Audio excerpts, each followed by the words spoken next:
Esprit Wise, la rubrique aventure de la bande à des plus. Esprit Wise, c'est un nouveau rendez-vous en partenariat avec la jeune marque française de vêtements et de courses techniques Wise, créée par les trailers Guillaume Bocas et Axel Nardou, dans laquelle on vous parle de course à pied sans dossard, de off, d'itinérance et de voyage en courant. Dans ce segment de l'émission, nous vous racontons des histoires inspirantes d'athlètes qui se lancent ou réalisent des projets aventureux sans forcément parler de perf. C'est la rubrique des pas de côté en sentier et on espère pourquoi pas vous donner de belles idées. J'aimerais vous parler aujourd'hui de la Normande Marie Léotet, une femme au tempérament nomade qui a réalisé un exploit hors du commun entre 2019 et 2022. Elle a parcouru plus de 28 300 kilomètres à raison de 700 marathons en 825 jours. Pendant 2 ans et demi, elle a enchaîné l'équivalent d'un marathon par jour, 6 jours sur 7, sur les routes et les sentiers d'Europe, d'Amérique du Nord, d'Amérique du Sud et d'Australie. Elle est ainsi devenue la 7e personne et la 2e femme de l'histoire à boucler un tour du monde à pied en respectant les règles de la World Runners Association, pardon. Il y a un 8e qui est en train de réaliser le même exploit actuellement, mais c'est pas terminé son petit tour.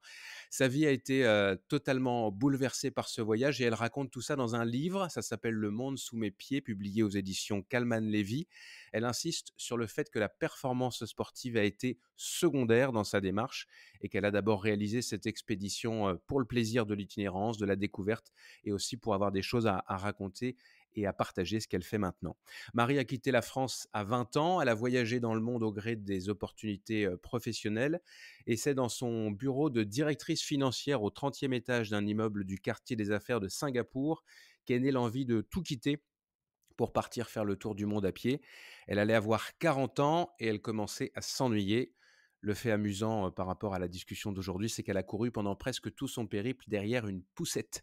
C'est la meilleure idée qu'elle a eue pour trimballer l'équipement nécessaire afin d'être autonome. Évidemment, il n'y avait pas de bébé dans la poussette.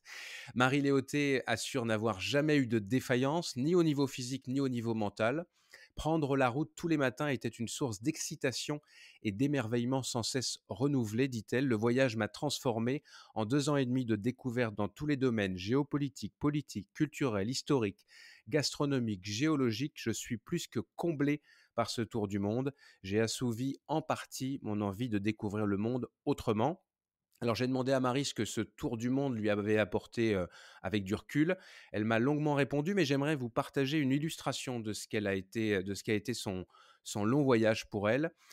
Quand je traverse la France du sud au nord, d'Avignon jusqu'à Amiens, c'est près de 1 000 kilomètres de cheminement. En voiture, j'aurais mis une journée. À vélo, j'aurais mis 10 jours. En course à pied, j'ai mis près d'un mois. J'ai ressenti dans le détail le passage progressif vers le nord, les changements de paysage et de végétation. J'ai surpris les animaux, les insectes les plus petits jusqu'aux lapins, aux bouquetins, aux cerfs et aux sangliers. J'ai perçu les changements de l'architecture, des couleurs, des matériaux. J'ai entendu les changements d'accent, de dialectes régionaux et j'ai été accueilli au fil de mes rencontres par une multitude d'habitants fiers de leur région, de leur terroir, qui m'ont fait goûter leurs spécialités, qui m'ont enrichi de l'histoire de leur ville, de leur famille, de leur savoir-faire. C'est dans la notion du temps et de la hauteur que l'on chemine différemment, que l'on voyage différemment quand on est à pied.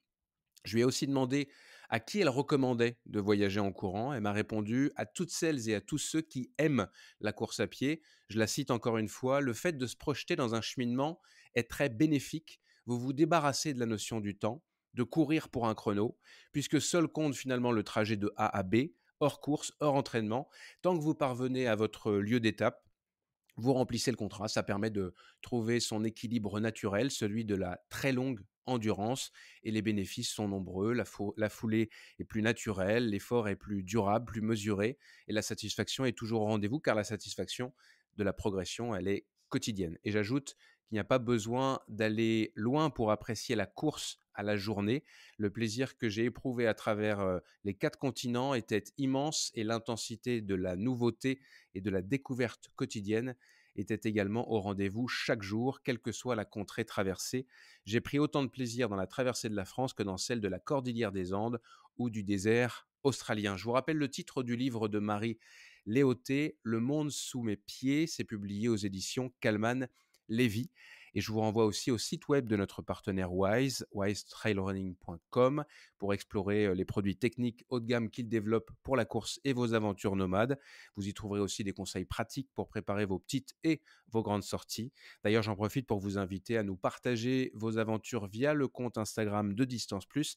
Il n'est pas impossible que l'on raconte votre aventure durant la saison. On passe au quiz.